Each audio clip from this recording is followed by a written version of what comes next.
ஒரு இருட்டறையில் 4 மெழுகுவர்த்தி எரிஞ்சிக்கிட்டு இருக்கு. அந்த 4 மெழுகுவர்த்தியில் இருக்க மெழுகுவர்த்தி கொஞ்சம் காற்று அடிக்கும் போதே, இந்த காற்றுக்கு என்னால் தாக்கு பிடிக்க முடியாது, காற்று அடிக்குது, நான் அணைய போகிறேன்னு சொல்லிக்கிட்டு இருக்கும் போதே அணைஞ்சிருது. அந்த மெழுகுவர்த்தியோட பெயர் அமைதி.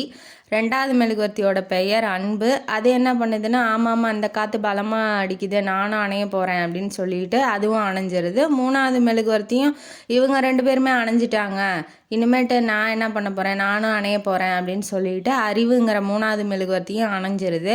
ஆனால் 4வது மெழுகுவர்த்தி என்ன பண்ணுது, இந்த காற்றை நான் தாக்கு பிடிச்சிருவேன், எப்படியும் நான் எரிஞ்சு காட்டுறேன் அப்படின்னு சொல்லிட்டு காற்றுக்கு அந்த பக்கம் அசைஞ்சாலும் தன்னால் எரிய முடியும் அப்படின்னு நினச்சிக்கிட்டே இருக்குது. அதனால் அந்த மெழுகுவர்த்தி மட்டும் எரியுது. இப்போ ரூமுக்குள்ளே நுழையிற அந்த பையன் 3 மெழுகுவர்த்தியும் அணைஞ்சிருச்சு, என்ன பண்ணுறது அப்படின்னு 4வது மெழுகுவர்த்திக்கிட்ட கேட்குறான். அதுக்கு அந்த மெழுகுவர்த்தி சொல்லுது, நான் தான் எரிஞ்சிக்கிட்டு இருக்கேனே, என்னை வச்சு இந்த 3 மெழுகுவர்த்தியும் ஏற்றிடு அப்படின்னு சொல்லி பதில் சொல்லுது. அப்போ உன் பேர் என்ன, நீ மட்டும் எப்படி எரிஞ்சிகிட்டு இருக்க அப்படிங்கும்போது, நான் தான் நம்பிக்கை, என்னை வச்சு இந்த 3 மெழுகுவர்த்தியும் எரிய விட்டுரு அப்படின்னு சொல்லுது. இப்போ இந்த கதை மூலமாக என்ன நமக்கு தெரியுது, நம்ம விழுந்துருவோம், நம்ம தோற்றுருவோம், நம்மளால் ஒன்றுமே முடியாது.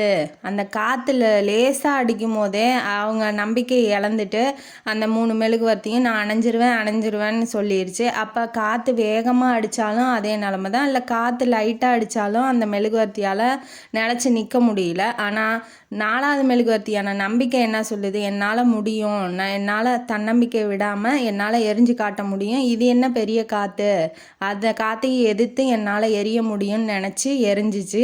அதே மாதிரி தான் வாழ்க்கையிலையும் உங்களால் முடியும்னு நீங்கள் போராடுங்க, கண்டிப்பாக வெற்றி பெறுவீங்க அப்படின்னு சொல்லி இந்த கதை மூலமாக நமக்கு தெரியுது. இந்த கதையும் காணொலியும் உங்களுக்கு பிடிச்சிருந்தா லைக் பண்ணுங்கள், ஷேர் பண்ணுங்கள், சப்ஸ்கிரைப் பண்ணுங்கள், கமெண்ட் பாக்ஸில் கமெண்ட் பண்ணுங்கள். நன்றி மக்களே.